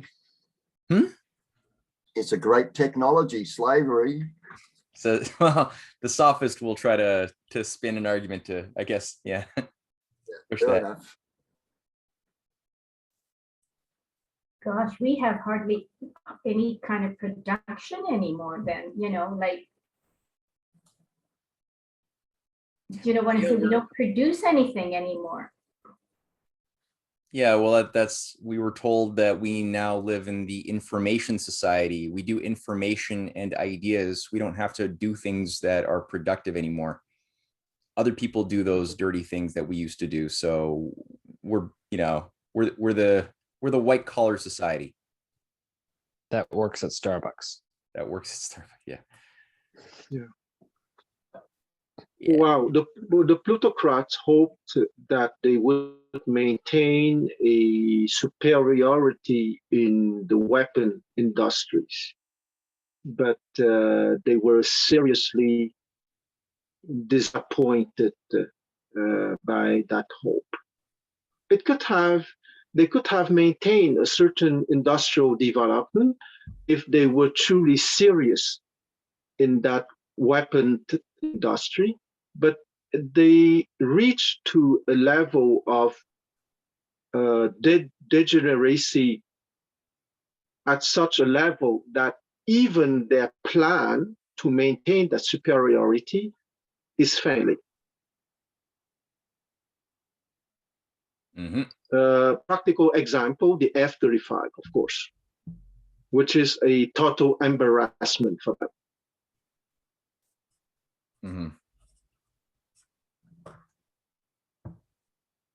Yep, good example. Are you saying, Quan, that the producing weapons? I don't quite understand. Like, we're producers of weapons now. Well, producing weapon is not a very noble art, but they could have maintained a certain kind of industrial development by that, because you know that the armament industry is at the origin of many technology used every day in our lives. So if they were not totally degenerate and downtrodden in terms of morality and of capability to create and to produce, they could have maintained a certain kind of industrial advancement, which is a part of physical economy. But since they're so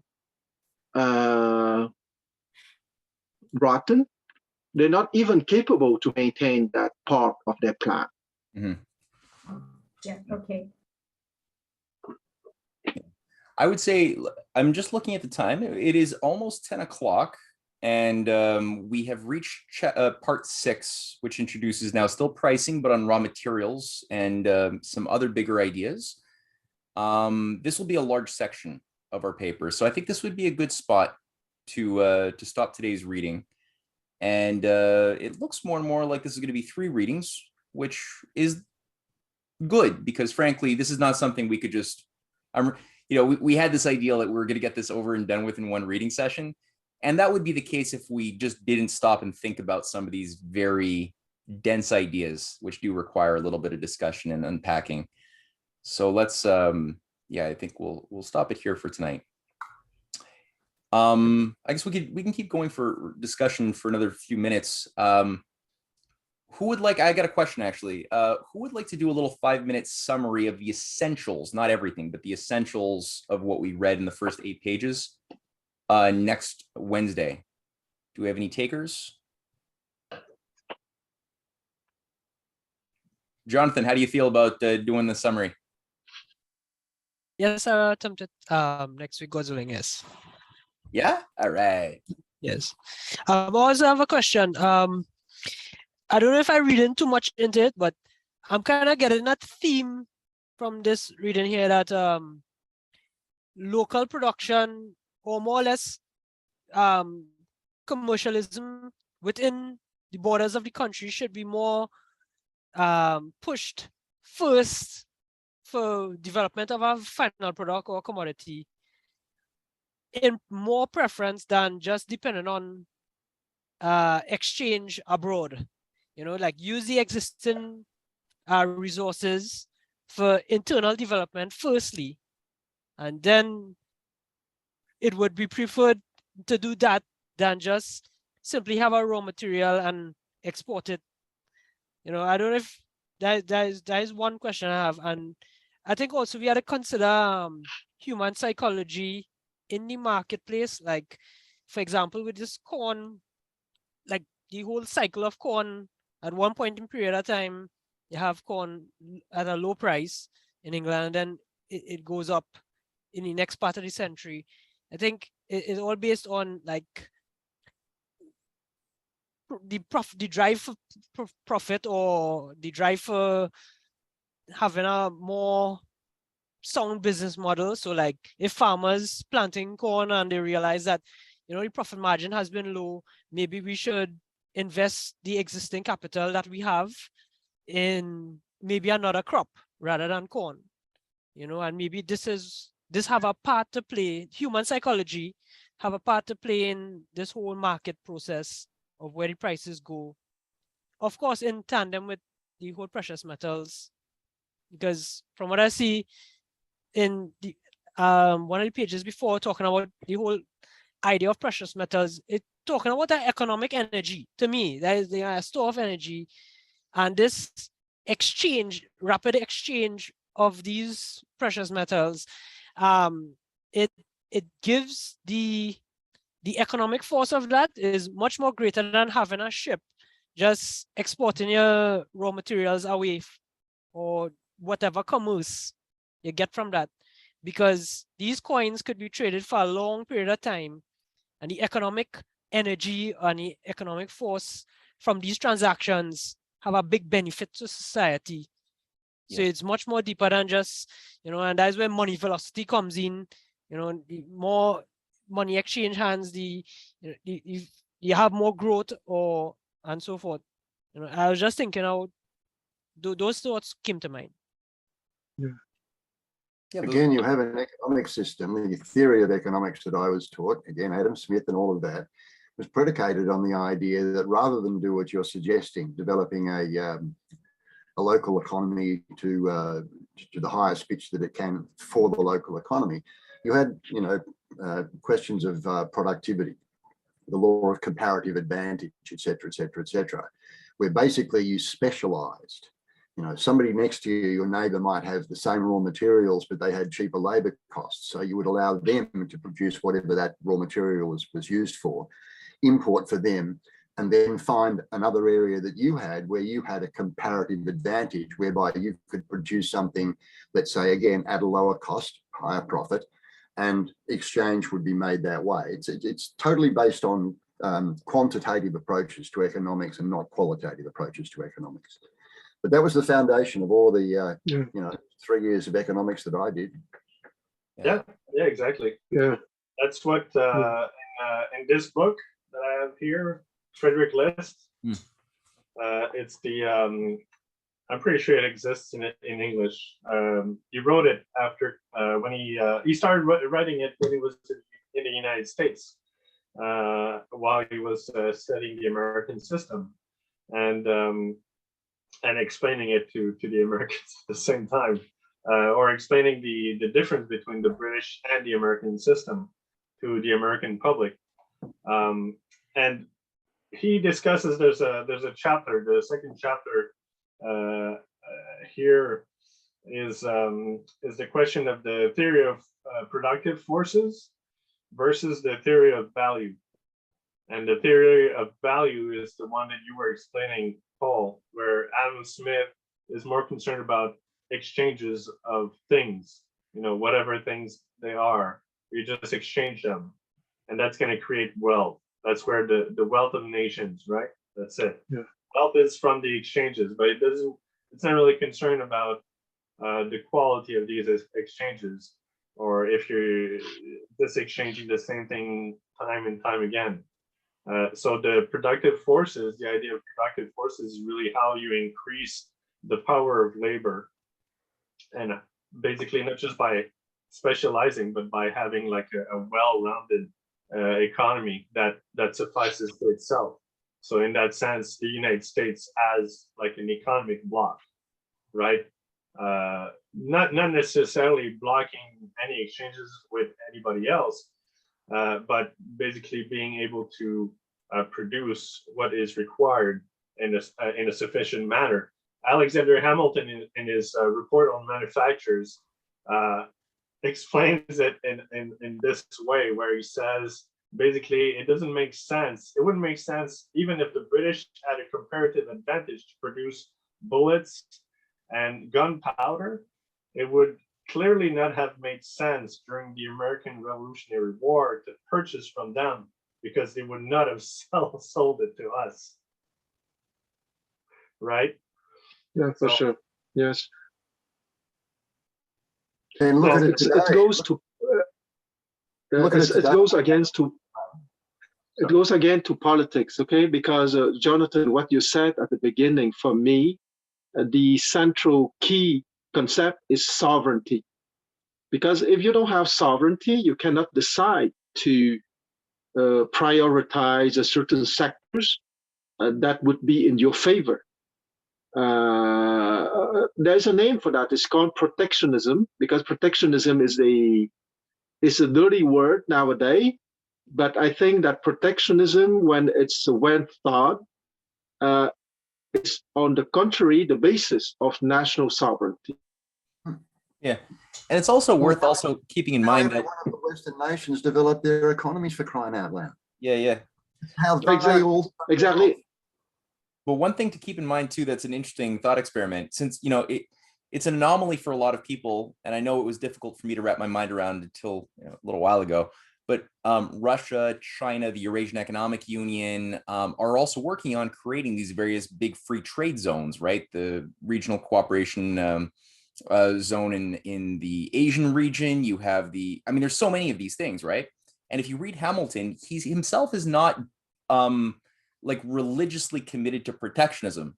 He understands it as something that you need if you have a dishonest power broker like the British Empire out trying to subvert politically everybody's ability to stand on their own 2 feet. So to the degree that you have to do battle, protectionism is a vital tool. You need to have it.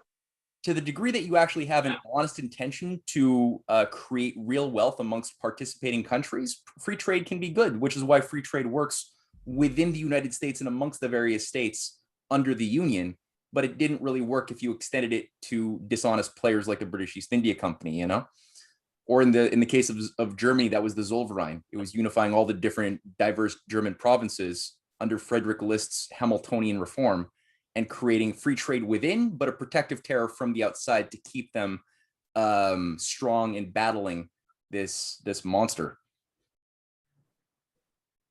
Yeah.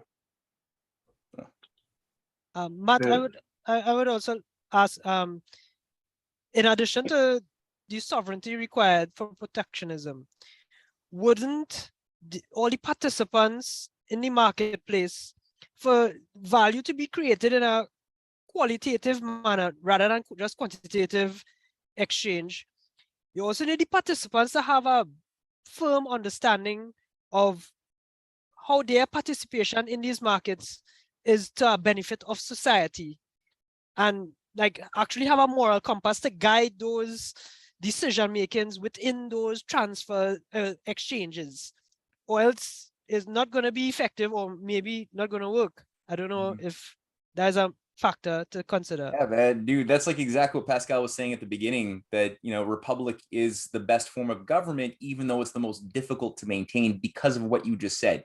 It works the best, but it's contingent upon the culture of the citizens to have a very high degree of understanding of what they're a part of. And if that's not there, you ain't got a republic. It's a republic in name only. It's going to be something else in reality. Exactly. Yeah. Well, I would like to give a very practical example. The oil from Venezuela require a certain technical transformation that is only available in the United States by Texaco, I think so. So the Venezuelan government would have preferred to transform their oil in their state if they had the technology, okay? But they don't have the technology to transform their special oil. So they need to bring it to Texas, where that special oil is transformed, and they need to take it back after paying a fee to the companies in Texas rather than to have the technology. So once again, I'm a little bit obsessed with that notion of sovereignty. But if you want to be sovereign, you need to have the tools of power to be sovereign. And first among those tools of power is precisely the culture, okay? Because for me, technology is part of culture. And it goes back also to the kind of citizenry that we have in a given country. So we go back once again to epistemological development and to the open invitation to that cultural journey. Because if you want to be free, you have the tool. You need the tools of power enabling you to be free, individually or collectively. In Venezuela's case, the reason they don't have the technology, it will not be licensed to them, because the Koch brothers run it. They own the Texas refinery. And all of the pressure that was put on Venezuela a few years ago, I mean, if you remember, there was even threats of military intervention in one of the elections in Venezuela. That was all coming from money provided by the Koch brothers. So I agree. Yes, but it talks. I agree with what you're saying. Yeah, but it also talks about the quality of the citizenry in Venezuela. Okay, I'm not making a blind criticism. Okay, but I am absolutely flabbergasted that there's no Venezuelan engineer that learned the process of technical transformation from the States in a way or another. Given the American dominance of South America, you could say that about a lot of places in South America. You're not wrong, that's for sure. I'm merely offering a possible reason as to why that is, because I agree with you, it is surprising. Surely there are people within that could rise to the occasion. Why don't they? Because they're used to. Yeah, because they have historical experience of doing it. They're used to being put on the back foot all of the time, and that's true of a lot of places around the world. My pretension that they have been hypnotized into a dependency mentality. Okay, that's the first reason. The results of colonialism, you see it everywhere. I mean, I see it in the country that I live in, the Philippines. Absolutely. There is a dumbing down in this community that goes right back to, 500 years ago when the Spanish first arrived. Most of the people in this country are not used to thinking for themselves and having the responsibility for thinking for themselves. Look at who they just bloody re-elected for crying out. Well, not re-elected, but elected. The son of Marcos. Jesus. Yes. Well, look, I think that the issue of culture is key in all of this. That I'm really glad that it's vectoring around this, because people are often looking for what's the right formula, right? What's the right mechanism to just get us out of all of these problems. And it's like, well, you got to go subjective. You know, there are things that are mechanisms that are very important, but none of those things will actually deal with the crisis at hand, because it is ultimately the mediocrity we've succumbed to across the board over a couple of generations now. That's not easy to undo. It's going to take some time. But it's really there. That's the whole fight. It's the pursuit of wisdom and creating a culture that encourages the fire of love for wisdom as the highest of pleasures that one strives towards, you know? And if you can get that or get emotion towards that, you're in a good place, you know? And the oligarchy is always less and less to grab onto to undermine you. But the primary battlefield is culture. Yep. Yeah, coming back to what Kwan said about sovereignty, I think in culture, people need to understand what sovereignty actually is. Because we experienced that here in Trinidad. We tried to do a natural gas deal with Venezuela, and the US government threatened our government that we would get sanctions because that natural gas may end up being exported from Trinidad into other countries. And no one in Trinidad, nobody, asked why. We just went along with it and said, no, we're not. And Venezuela is our closest neighbor. So the cultures here in Trinidad and in Venezuela is there's some similarities, not just dependence, but total lack of understanding of what sovereignty is. I liked Putin's, did you guys get a chance to read Putin's speech at the Strong Ideas for a New Time forum that I published on the Canadian Patriot? Mm-hmm. It's really great. He has the best definition of sovereignty I've seen in a long time, where he says, sovereignty is about freedom of national development and thus the development of every individual. It is about the technological, cultural, intellectual, and educational solvency of a state. That is what it is. No doubt, responsible, active, and nationally minded and nationally oriented civil society is the most important component of sovereignty. But that's so much better than all of the crap definitions you tend to get, which is like the right to be left alone, you know, the right to just decide what I want to do, which is these very uninspired, you know, mediocre ideas of sovereignty that have no real bearing on the quality of, you know, the right to develop and actually the demand to develop on every level, cultural, technological, political, and centered on the individual as well, which is very important. Wonder how many of our politicians can say that. Well, let's say that we can be sure. Yeah, we can be sure that Putin read Plato. I'm not so sure about the other politicians. They just played with Plato. Yeah. Or they get a summary by their advisors, and I'm not sure that the advisor truly read Plato. Yeah, their advisors told them how to keep control of the shadows, if anything. Yeah. Yeah. Hey, Peter. Hey, good evening, Matthew.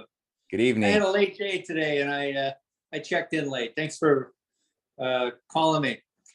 I see a connection between the preamble of the United States Constitution and President Putin's speech, which you Reposted. alluded to, because I see the development of, you know, individual power, the general welfare, and, you know, the role of the nation in fulfilling all of that. And yeah, absolutely. Yeah, it's again the Platonic idea of resolving the one and the one and the many paradox. That something is either one or many, but it can't be both. You know, like the Aristotelian would say, A is either A or not A. It can't be both A or not A. A Platonist would be looking at not objects, but would be seeing that, okay, we are as individuals both an individual one, but we're also made of parts, you know. But there's a harmony. You don't have to have your liver fighting your heart and your stomach fighting your brain, although that often happens. But you can get a harmony if you're animated by wisdom of the parts working together. You can eat well, you can make good decisions, you could use temperance, right? And it's the same thing for a society as a state. You know, there's no reason why the individual members of the society have to be antagonistic to the well-being of the society as a whole. It's not like everybody has to be selfish. They could, right? If they're developed, they won't be. But that requires, again, certain conditions that are met. I concur. Yeah. Cynthia just did a really great article published on the Saker dealing with some of this from another direction, on the principles of Bandung and how that relates to the best qualities of the US American system heritage. Really good weaving together of concepts that are often treated separately. And that will also be, can I say it, Cynthia? Can I say it? Can I say it? Yeah. The topic of this Sunday's lecture by Cynthia Chung at 2 p.m. since Michael Claridge had to postpone 2 weeks for his lecture on the electric universe. So Cynthia is going to showcase a lot of this research and more that is not even in her paper on Sunday. Oh, great. Yep. Oh, by the way, just as a footnote, Yes. St. Paul Public Library does have C.S. Lewis's trilogy. I made that request after the last lecture. They've got it. Good job, Cynthia. All right, good St. Paul. They're living up to their name. Good. All right, guys. Always a pleasure. I love these Wednesday night readings. This is great. So I hope to catch as many of you who can be there on Sunday. And for those who can't be there on Sunday, I'll see you on Wednesday. Jonathan, don't forget, 5 to 10 minute recap. Great. Problem. Bye, guys. Bye. Take care, everyone. Bye. Thank Man. you. Bye. Hi, Cynthia. Goodbye.